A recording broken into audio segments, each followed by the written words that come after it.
ಧರ್ಮಸ್ಥಳ ವಿರುದ್ಧ ಅಪಪ್ರಚಾರ ಆರೋಪ ಪ್ರಕರಣಕ್ಕೆ ಸಂಬಂಧಪಟ್ಟಂತೆ ಧರ್ಮಸ್ಥಳದ ಧರ್ಮಾಧಿಕಾರಿ ವೀರೇಂದ್ರ ಹೆಗ್ಗಡೆ ಮಾತನಾಡಿದ್ದಾರೆ. ನಮ್ಮ ಮೇಲೆ ಬಂದಿರುವ ಅಪವಾದಗಳು ಓಡಿ ಹೋಗುತ್ತವೆ ಅನ್ನುವಂತಹ ಮಾತನ್ನ ಧರ್ಮಸ್ಥಳದ ಧರ್ಮಾಧಿಕಾರಿ ವೀರೇಂದ್ರ ಹೆಗ್ಗಡೆ ಹೇಳಿದ್ದಾರೆ.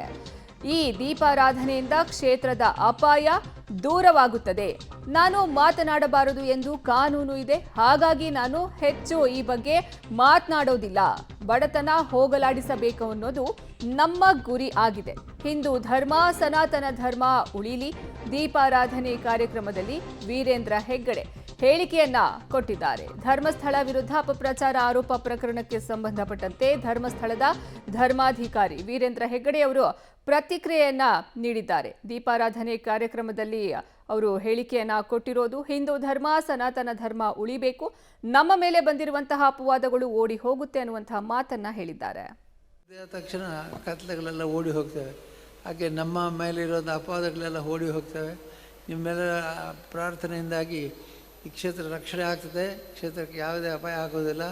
ಮತ್ತು ಮಂಜುನಾಥ ಸ್ವಾಮಿ ಮತ್ತು ಅಣ್ಣಪ್ಪ ಸ್ವಾಮಿ ಅನುಗ್ರಹದಿಂದ ಈ ಕ್ಷೇತ್ರಕ್ಕೆಲ್ಲರಿಗೂ ರಕ್ಷಣೆ ಬರ್ತದೆ ಅಂತ ಹೇಳ್ತಾ ನಾನು ಹೆಚ್ಚು ಮಾತಾಡೋದಿಲ್ಲ. ಯಾಕಂದರೆ ಈಗ ಮಾತಾಡಬಾರ್ದು ಅಂತ ಒಂದು ಕಾನೂನಿದೆ. SIT ಇರುವಾಗ, ಸ್ಪೆಷಲ್ ಇನ್ವೆಸ್ಟಿಗೇಷನ್ ಟೀಮ್ ಇರುವಾಗ ಮಾತಾಡಬಾರ್ದು ಅಂತ. ಹಾಗಾಗಿ ಹೆಚ್ಚು ಮಾತಾಡೋದಿಲ್ಲ. ಒಂದೇ ಮಾಡಿದ್ರೆ ನಿಮ್ಮ ಭಕ್ತಿ ಭಾಳ ವಿಶೇಷವಾದದ್ದು. ನೀವೆಲ್ಲ ಭಕ್ತರು ಇಲ್ಲಿ ಭಕ್ತಿಯಿಂದ ಇಲ್ಲಿ ಬಂದಿದ್ದೀರಿ. ನಿಮ್ಮ ಭಕ್ತಿ ನಡವಳಿಕೆಯಿಂದ ಮಹಿಳೆಯರು, ತಾಯಂದಿರು ಮತ್ತು ಸಹೋದರಿಯರೆಲ್ಲ ಬಂದಿದ್ದೀರಿ.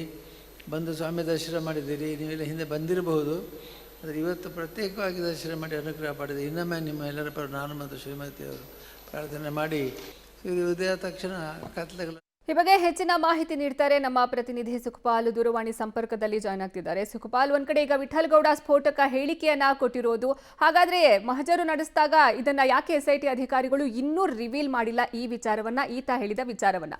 ಮತ್ತೊಂದು ಕಡೆ ಧರ್ಮಸ್ಥಳದ ಧರ್ಮಾಧಿಕಾರಿ ವೀರೇಂದ್ರ ಹೆಗ್ಗಡೆ ಅವರು ತಮಗೆ ನ್ಯಾಯ ಸಿಗುತ್ತೆ ಅನ್ನೋ ನಿಟ್ಟಿನಲ್ಲಿ ಮಾತನಾಡಿದ್ದಾರೆ. ಡೀಟೇಲ್ಸ್ ಕೊಡ್ತಾ ಹೋಗೋದಾದ್ರೆ, ಅರ್ಪಿತಾ, ಧರ್ಮಸ್ಥಳದ ಗ್ರಾಮದಲ್ಲಿ ಶವ ಹುತ್ತಿಟ್ಟ ಪ್ರಕರಣದಲ್ಲಿ ತಲೆಬುರುಡೆಯನ್ನ ತಂದುಕೊಟ್ಟವರು ಯಾರು ಅನ್ನುವಂತ ಮಾತಿತ್ತು. ಅದಕ್ಕೆ SIT ಅಧಿಕಾರಿಗಳು ಉತ್ತರವನ್ನ ಕೊಟ್ಟಿದ್ದಾರೆ. ಅದು ಸೌಜನ್ಯಳ ಮಾವ ವಿಠಲ ಗೌಡ ಅನ್ನುವಂಥದ್ದು. ಹಾಗಾಗಿ ಆತನನ್ನ ಕರ್ಕೊಂಡು ಹೋಗಿ ಸ್ಥಳ ಮಹಾಜರನ್ನ ಮಾಡಲಾಗಿದೆ. ಎಲ್ಲ ವಿಚಾರಣೆ ಆದ ಬಳಿಕ ಆತನನ್ನ ಕಳಿಸ್ಕೊಡ್ಲಾಗಿದೆ. ಈಗ ಕಳಿಸ್ಕೊಟ್ಟ ನಂತರ ಆತನೇ ಒಂದು ವಿಡಿಯೋ ಮಾಡಿ ಅದನ್ನ ಹೊರಗೆ ಬಿಟ್ಟಿರುವಂತದ್ದು. ಅದರಲ್ಲಿ ಆತ ಬಹಳಷ್ಟು ವಿಚಾರಗಳನ್ನ ಹೇಳಿರುವಂತದ್ದು, ಸ್ಫೋಟಕ ವಿಚಾರಗಳನ್ನುವಂಥದ್ದನ್ನೇ ಗಮನಿಸಬಹುದು.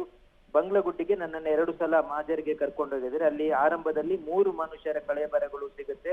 ಹತ್ತಿರದಲ್ಲಿ ಸುಮಾರು 10 ಫೀಟ್ಗಳಲ್ಲಿ ಎಲ್ಲವೂ ಇದು ಸಿಗುತ್ತೆ. ಜೊತೆಗೆ 2ನೇ ಬಾರಿಗೆ ಸ್ಥಳ ಮಾಜರಿಗೆ ಹೋದಾಗ್ಲೂ ಅಲ್ಲಿ ಹೆಣಗಳ ರಾಶಿ ಸಿಕ್ಕಿದೆ. ಸುಮಾರು 5ಕ್ಕೂ ಹೆಚ್ಚು ಹೆಣಗಳು ನನ್ನ ಕಣ್ಣಿಗೆ ಬಿದ್ದಿದೆ. ಅದರಲ್ಲೂ ಒಂದು ಸಣ್ಣ ಮಗುವಿನ ಎಲುಬು ಇದೆ ಅನ್ನುವಂಥದ್ದನ್ನ ಆತ ಹೇಳ್ಕೊಂಡಿದ್ದಾನೆ. ಜೊತೆಗೆ ವಾಮಾಚಾರಕ್ಕೆ ಬಳಸುವಂತಹ ಕೆಲವೊಂದು ವಸ್ತುಗಳು ಕೂಡ ಆ ಸಂದರ್ಭದಲ್ಲಿ ಸಿಕ್ಕಿದೆ ಅನ್ನುವಂಥದ್ದನ್ನ ಹೇಳಿದ್ದಾನೆ. ಸುಮಾರು ಒಂದು 5-6 ಫೀಟ್ಗಳಲ್ಲಿ ಕೆಳಗಿನ ಭಾಗದಲ್ಲಿ ಬುರುಡೆಯ ರಾಶಿ ಇದೆ, ಎಲುಬು ಇದೆ, ಈ ರೀತಿಯಾದಂತಹ ಮಾತುಗಳನ್ನ ಆತ ಹೇಳಿದ್ದಾನೆ. ಅದರ ಜೊತೆಗೆ ಚಿನ್ನಯ್ಯ ಹೇಳಿದ್ದು ಎಲ್ಲವೂ 100ಕ್ಕೆ 100 ಸತ್ಯ, ಅದರಲ್ಲಿ ಯಾವುದೇ ರೀತಿಯಾದಂತಹ ಡೌಟ್ ಇಲ್ಲ ಅನ್ನುವಂಥದ್ದನ್ನು ಆತ ಇದೇ ಸಂದರ್ಭದಲ್ಲಿ ಆತ ಹೇಳ್ಕೊಂಡಿರುವಂತದ್ದು. ಅದರ ಜೊತೆಗೆ ಈಗ ಧರ್ಮಸ್ಥಳ ಕ್ಷೇತ್ರದಲ್ಲಿ ನಿರಂತರವಾಗಿ ಬೇರೆ ಬೇರೆ ಕಾರ್ಯಕ್ರಮಗಳು ನಡೀತಾ ಇರುವಂತದ್ದು. ಅದರಲ್ಲಿ ಈಗ ಜನಸೇನಾ ವತಿಯಿಂದ ದೀಪಾರಾಧನೆ ಕಾರ್ಯಕ್ರಮ ಇವತ್ತು ನಡೆದಿತ್ತು. ಆ ಸಂದರ್ಭದಲ್ಲಿ ಧರ್ಮಸ್ಥಳದ ಧರ್ಮಾಧಿಕಾರಿ ಡಾಕ್ಟರ್ ಡಿ ವೀರೇಂದ್ರ ಹೆಗ್ಗಡೆ ಅವರು ಮಾತಾಡಿದ್ದಾರೆ. ಈ ಒಂದು ದೀಪಾರಾಧನೆಯಿಂದ ಕ್ಷೇತ್ರಕ್ಕೆ ಬಂದಿರುವಂತಹ ಅಪಾಯ ದೂರ ಆಗುತ್ತೆ.